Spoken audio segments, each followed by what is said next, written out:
The snow had stopped falling 3 days ago, but the cold hadn't gotten the message. Reeve felt it in her knuckles every morning when she tried to work the pump handle, that deep, grinding ache that settled into the joints sometime around November and didn't leave until April. She'd gotten used to it.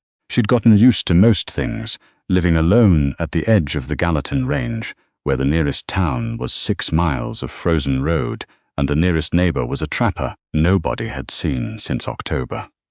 She was splitting wood when she heard the horses. Not one horse, more than one. She could tell by the way the sound spread across the hollow. Hooves hitting frozen ground at different rhythms, different weights. She set the axe against the chopping block and straightened up slowly, the way her father had taught her. Don't look alarmed. Don't let them see you've noticed. There were 3 of them, coming down through the tree line. She didn't recognize the horses, which meant she didn't recognize the men. Out here, horses were faces. You knew a man by his animal. These 3 were strangers, riding loose and easy, like men who owned the ground they crossed. Reeve picked up the axe and walked to the porch. "Morning," she said, when they pulled up at the edge of her yard.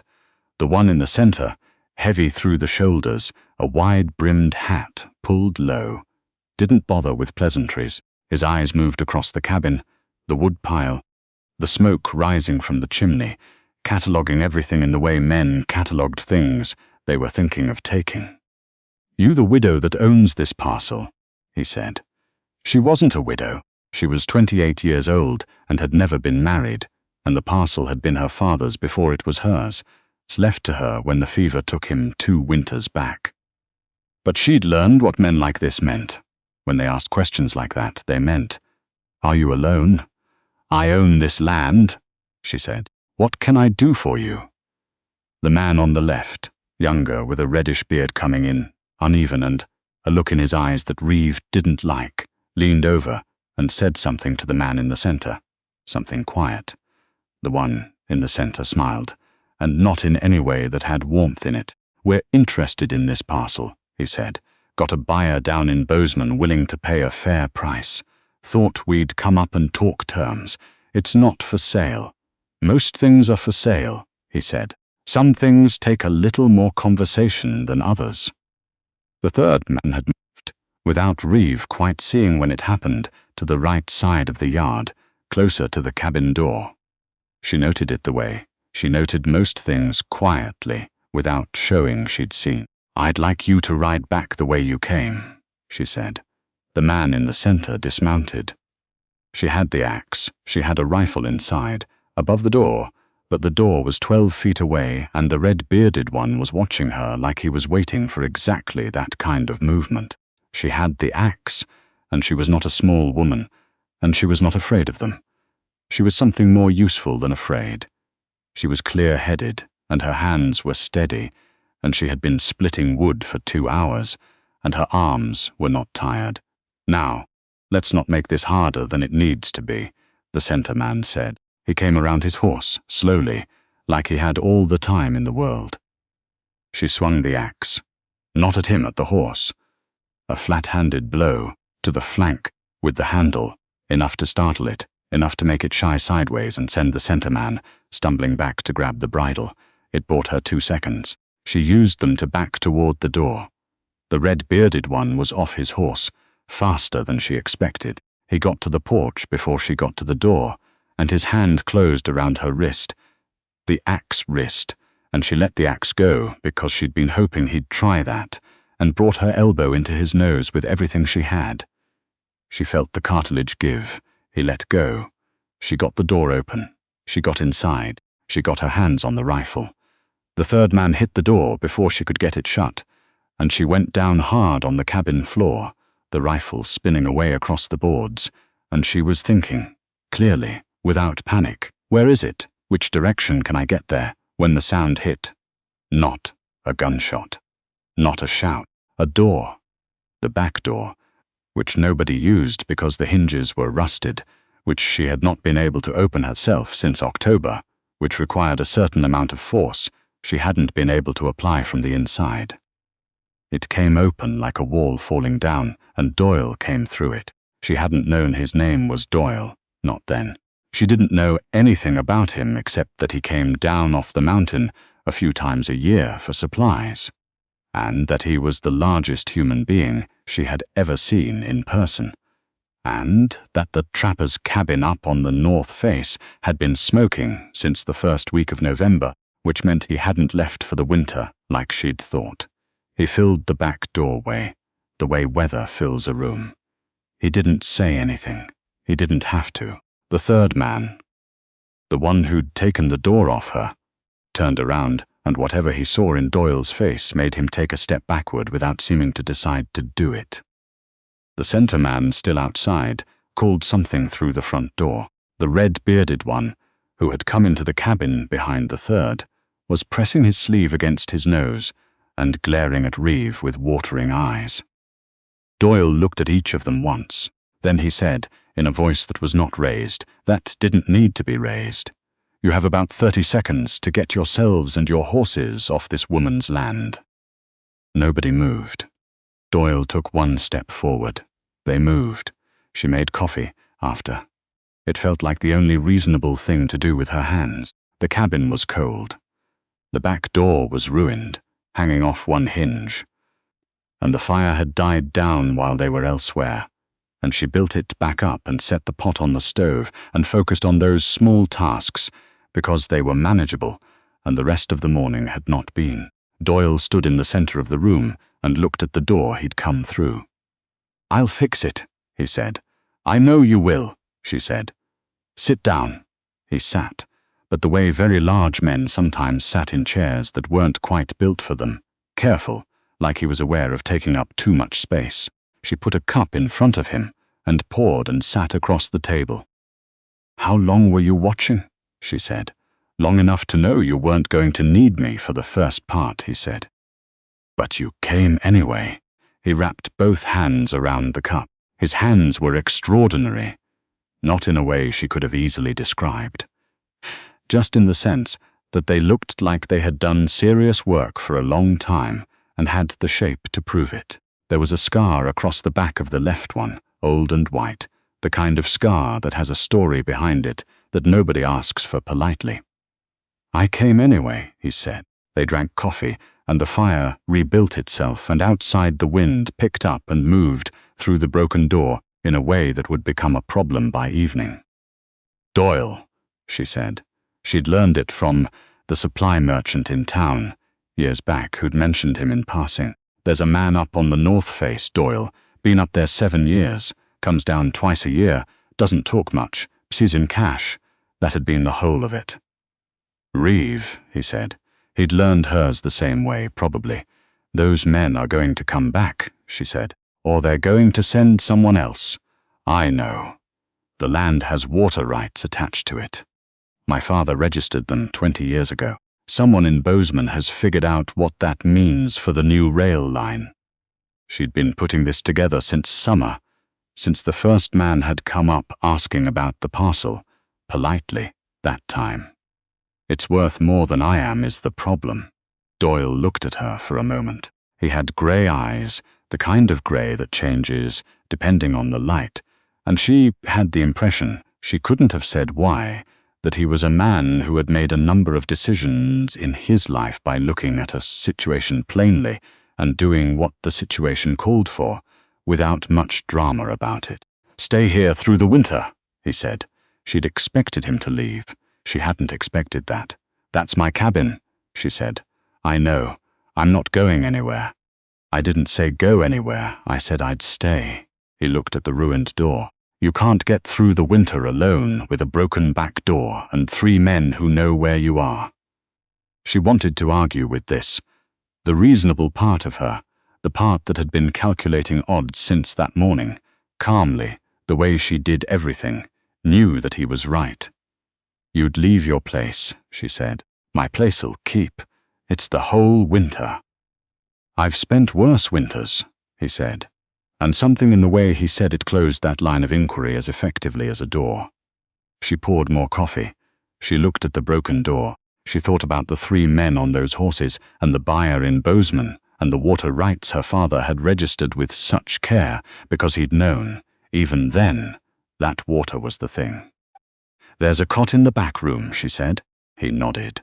Once, like that settled it. He fixed the door that afternoon. He didn't ask where the tools were. He looked until he found them, and he worked quietly.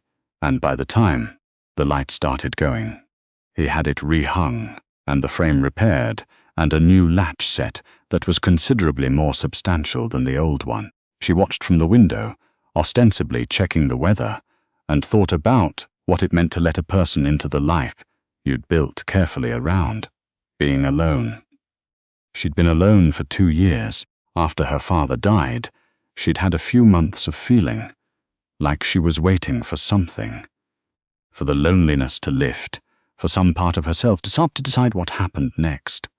Then one morning, she'd gotten up and gotten to work, and the waiting had stopped, and she'd understood that this was what happened next. The work, the land, the slow satisfaction of keeping something alive through a hard season. She hadn't been unhappy. She also hadn't been sleeping well these last few months since the first man came up asking about the parcel. She'd started keeping the rifle within arm's reach. She'd stopped taking the path that went close to the tree line. That night, she slept straight through until dawn. She didn't think too hard about why. He was quiet, in the way that made the quiet feel larger. Most people, in Reeve's experience, filled silence the way water filled a vessel, automatically, without choosing to. They talked about the weather, about things they'd heard, about things they were planning to do, about things other people had done. They talked to keep the silence from becoming something they had to sit with. Doyle didn't do that. He seemed to have made a separate peace with silence a long time ago, and to have no particular interest in breaking it unless he had something to say. What he had to say, when he said it, was generally worth hearing. The second week of his being there, he came in from checking the pasture fence and sat at the table and said, "You've got a spring on the northeast corner of the property that's not on any of the maps I've seen." She looked up from the account book she'd been working through. "I know. My father didn't register it." "Why not?" He said some things were better unknown. She set down her pen. "He was a cautious man." Doyle thought about this. The men who came. They know about the registered spring. They may not know about the other one. That's what I've been thinking. He nodded, slowly. If the registered one makes the land worth something, the unregistered one makes it worth more. Considerably more. She'd worked the numbers. She'd been working them since October, when she'd first started to understand the shape of the problem. If I file the claim for the second spring before they get their buyer locked in, it changes the negotiation. You'd need a witness to the filing, someone who can stand in front of a land office and say they saw it. She hadn't thought of that. She sat back. "I can do that," he said.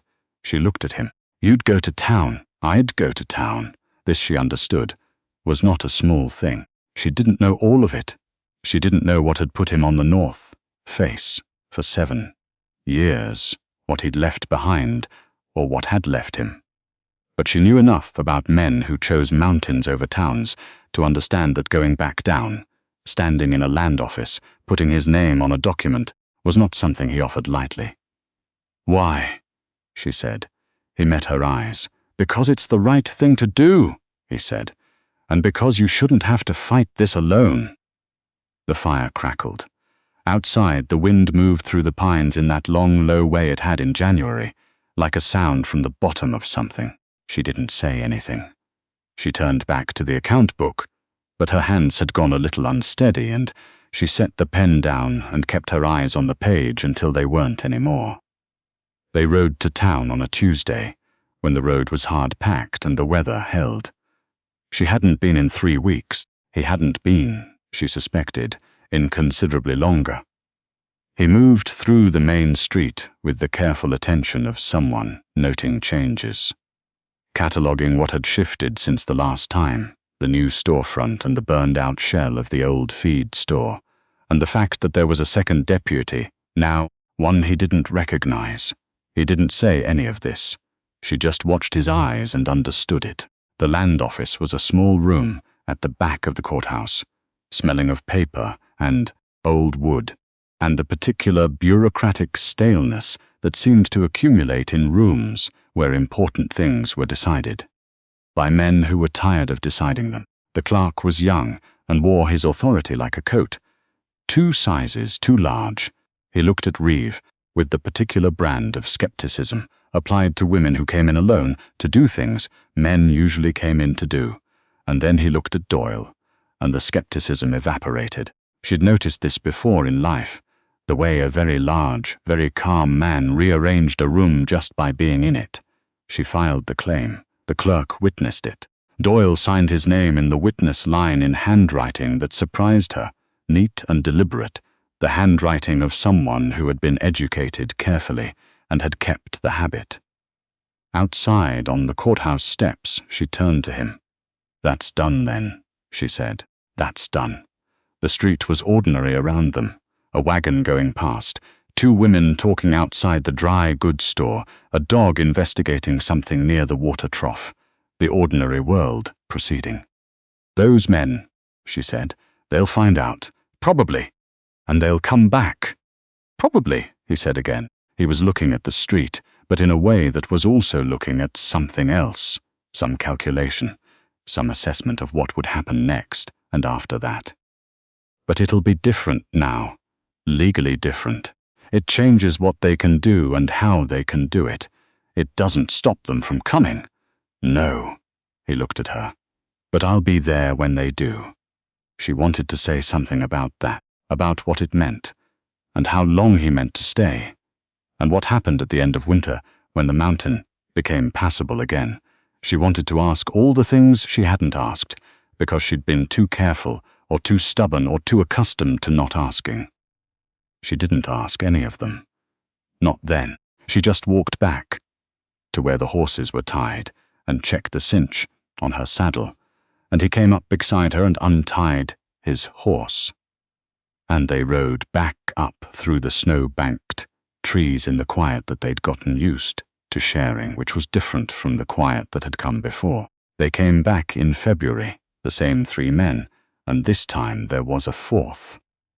A man in a good coat who had the look of the buyer from Bozeman, come up to see what his money was getting him. Reeve saw them from the ridge where she'd been checking on the cattle. She didn't hurry back. Hurrying made men like that feel consequential. Doyle was already on the porch when she came down the slope. She didn't know how he'd seen them. He must have gone up higher that morning above the cabin, where the view opened up to the south. He was standing at the top of the porch steps with his arms at his sides and his face without any particular expression, and the 4 men pulled up at the edge of the yard and looked at him. The center man, the same one, wide-brimmed hat, that cataloguing gaze, looked between Doyle and Reeve and back to Doyle. "We're here to speak to the landowner," he said. "You're looking at her," Doyle said. Reeve came up onto the porch beside him.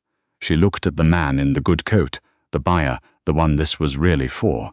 "The parcel's been appraised," she said.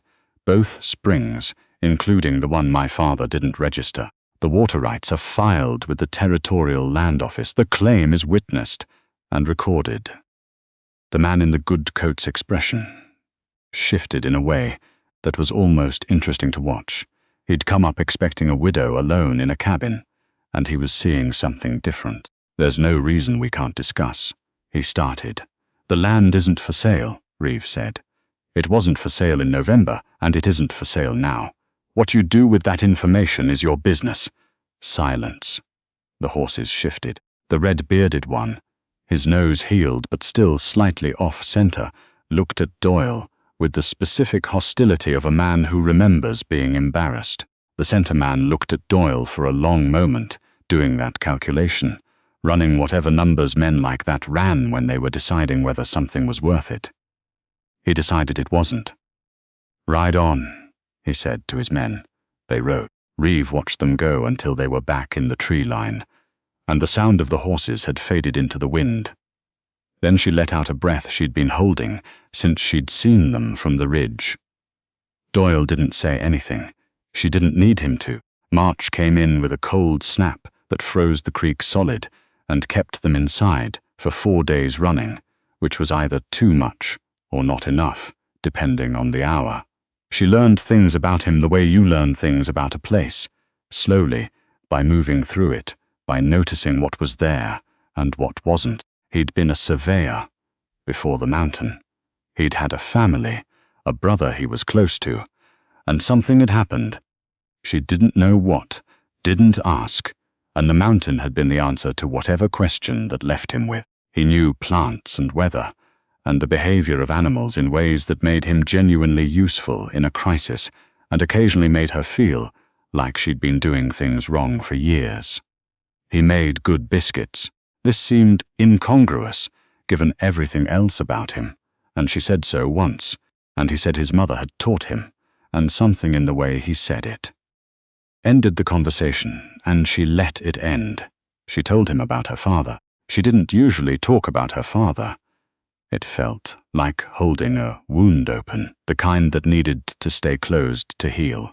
But there were evenings when the fire was warm and the wind was working at the corners of the cabin, and she found herself saying things she hadn't said to anyone else, about how he'd known the land the way some people know language, from the inside, intuitively, about the way he'd taught her to read weather and to read ground and to read people, which had been the most useful education she'd received, about the spring she hadn't understood the value of until she was old enough to understand the world he'd been protecting her from. "He sounds like a good man," Doyle said. "He was," she said. "He was lonely. I think he was lonely a long time." She looked at the fire. She thought about loneliness, not her own particular version of it, which she'd made her peace with, but the other kind, the kind that came from something lost, something you couldn't replace by getting used to the absence. She thought about Doyle on the north face for 7 years, and the handwriting on the witness line, and the way he'd come through the door. She thought about the fact that spring would come and the mountain would open up, and whatever arrangement had settled over them through the winter would have to answer the question of what it was. She didn't say any of that. It wasn't time yet, but she looked at him across the table, in the firelight, and he looked at her, and the quiet between them was the kind that carries more weight than most conversation. The snow started going in late March, which was early. The road south cleared before the trail north, which meant the mountain was still locked in, and the world below was opening up, and they were suspended in that in-between space, together, neither here nor there. She was in the barn one afternoon, checking on the 2 horses, her bay mare and the buckskin he'd left stabled there since November, when she heard him come in behind her. She didn't turn around. She kept her hands on the mare's neck. "The North Trail'll be passable in 2 weeks," he said. "I know. I told myself I'd stay through the winter." "You did," she said. "And it's still technically winter." He was quiet. She heard him move, the soft sound of boots on the barn floor, until he was standing beside her, not close enough to touch, just beside her. "I don't know how to do this," he said. "I want to be honest about that." She turned to look at him. He was looking at his hands, and something about that, the large man, the hands that had done everything, looking at them like they were a problem to solve, made her chest ache in a way she hadn't expected. "Neither do I," she said. "I've been alone a long time. So have I. So we're evenly matched in being bad at it." He looked up. Something moved across his face, not quite a smile, but the shape a smile might come from, the material it's made of. "I could stay through spring," he said. "See how the fencing holds up. Look at that northwest pasture you've been worried about. There's nothing wrong with the northwest pasture that needs 2 people to evaluate." "No," he agreed. "There isn't." The mare blew a soft breath and shifted her weight. Outside, a bird called once, from somewhere in the thawing trees. "Stay through spring," Reeve said. "Then we'll figure out summer." He nodded. Once, slowly, the way he agreed to things that mattered, not lightly, not for show, the way a man agrees to something he intends to keep. She went back to checking on the mare. He went to check on the buckskin. The barn was warm and smelled of hay and horse, and the particular close warmth of living things in a closed space, and the winter that had been long and hard and full of things she hadn't expected came to rest, finally, in the quiet of that afternoon. There was still a great deal she didn't know about what came next. That was true. It would be true for a while, but she didn't have to figure it out alone.